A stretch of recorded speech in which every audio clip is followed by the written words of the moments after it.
The weather station issued a hail warning, but my nephew Raphael insisted on camping. I advised everyone that it was too dangerous but ended up getting scolded for it. On the day of camping, hailstones larger than ostrich eggs suddenly fell, destroying the tent. I tried to protect everyone by retreating to the car, but Raphael blamed me for ruining his close-to-nature experience. "Aunt Lila, do you think this hail can kill people?" he asked. Then he pushed me out of the car and locked the door. I screamed for help and slapped the windows, but my family was indifferent, and some even laughed at me. Suddenly, a football-sized hailstone struck me in the back of the head, killing me instantly.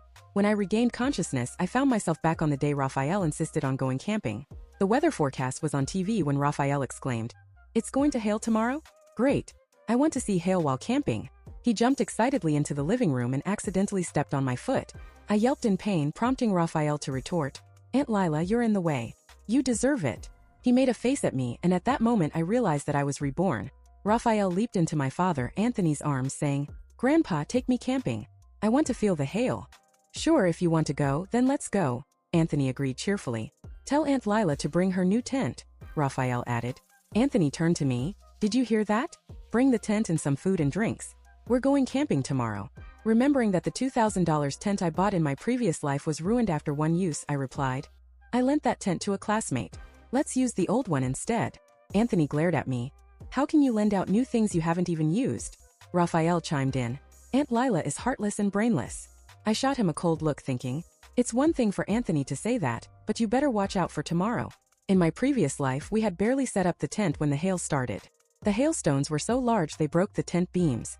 Seeing it was too dangerous, I quickly ushered everyone back to the car, but Raphael refused to leave. "I won't go back.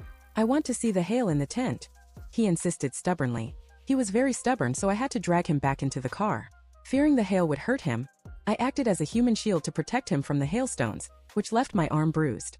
To my shock, he held a grudge and pushed me out of the car. He also locked the door and wouldn't let me get in. I banged on the car door frantically, begging my family to open it and let me in. But Raphael coldly replied, "Don't open the door. Aunt Lila is so afraid of death. Let her stay outside and see if she'll be killed by the hail." It was as if his words were law. My family obeyed, ignoring my safety and laughing as I writhed in pain from the hailstones. Their laughter faded only when a large hailstone hit me on the head, staining the ground with blood. As I lay dying, I expected them to rush out to save me. Instead, my brother, Stephen, stepped on the gas and drove away. Thus, I met my end under the hailstorm. After being reborn, I resolved to let them experience the merciless hail. The next day we set off. Upon arrival, I set up my tent while Raphael eagerly jumped inside. I pretended to look for something. I think I left the food backpack behind. My sister-in-law Sienna immediately scolded, "Why are you so careless? We can endure hunger, but your nephew can't starve. Hurry up and figure something out." "I'll drive to the nearby supermarket and buy some food," I suggested. "This is the countryside. There's no supermarket," she replied. "I saw there's one on the way here. I'll go and be back soon," I said. "All right, Stephen, give her the car keys," said Sienna. Stephen tossed me the keys, barking, "You know what your nephew likes to eat, so hurry up." I took out the key and said to him with a smile, "No problem.